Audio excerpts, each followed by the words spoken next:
Something really weird is happening in the markets right now. The S&P 500 is flirting with all-time highs, which you'd think would have investors popping champagne. But instead, there's this overwhelming sense of fear. It's a massive contradiction that just doesn't seem to add up. So today, we're going to dig in and figure out what is really going on. Okay, so check this out.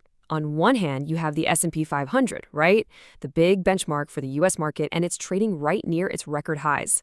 That's a classic sign of a healthy, strong market. But then you look at the people in the market, and the sentiment is just incredibly bearish. The numbers are screaming one thing, but the people, they're feeling the complete opposite. And that really brings us to the central question of this whole thing. How can both of these be true at the same time? If the market's doing so great, where is all this anxiety and fear coming from? All right, first, let's actually dissect this fear.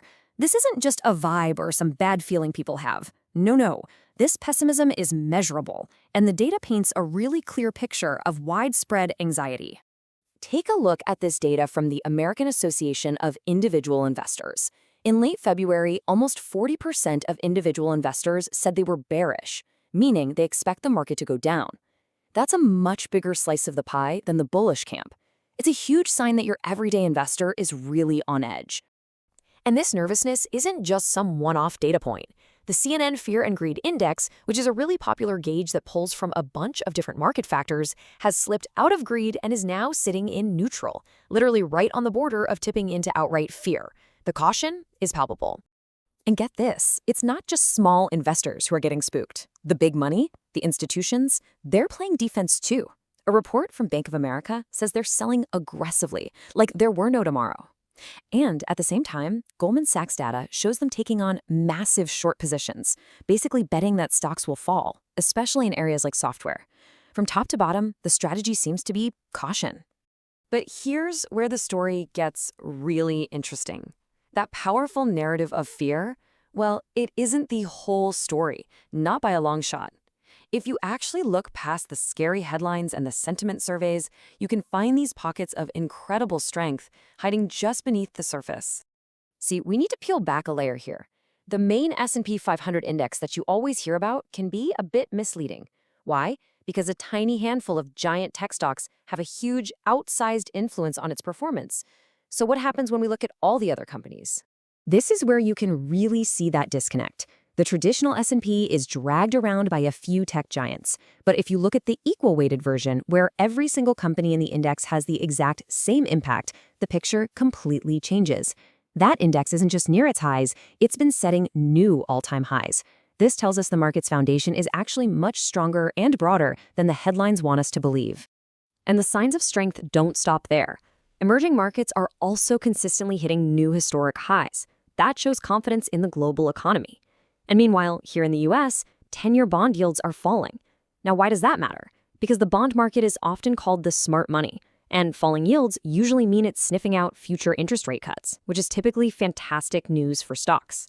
So this just makes the mystery even deeper, right? We have all this widespread fear on one side, but when you look under the hood, you see this broad underlying strength.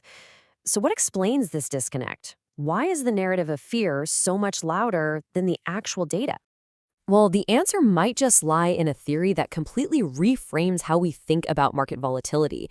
It suggests that maybe, just maybe, all this fear isn't just a random product of the market, it might actually be a tool. Now, to get this theory, we first have to understand a crucial concept: monetary degradation. It sounds complicated, but it's simple. Your cash, whether it's dollars or euros, is basically designed to slowly lose its buying power over time. That's why things seem to get more expensive.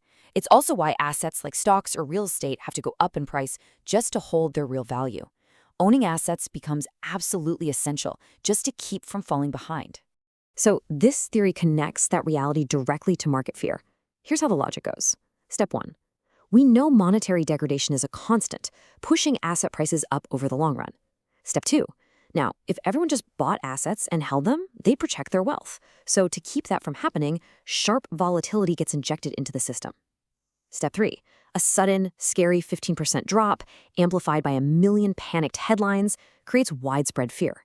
This scares the average person into selling their assets or never buying in the first place. This idea completely flips how you might look at a market downturn.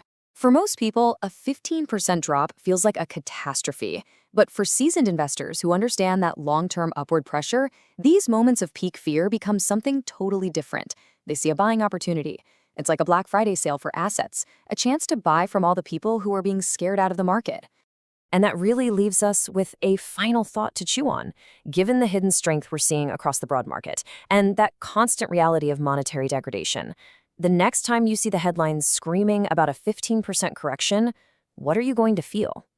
Is it going to be fear, a signal to panic and sell, or are you going to see it as a rare window of opportunity? The answer you come up with might just define your financial future.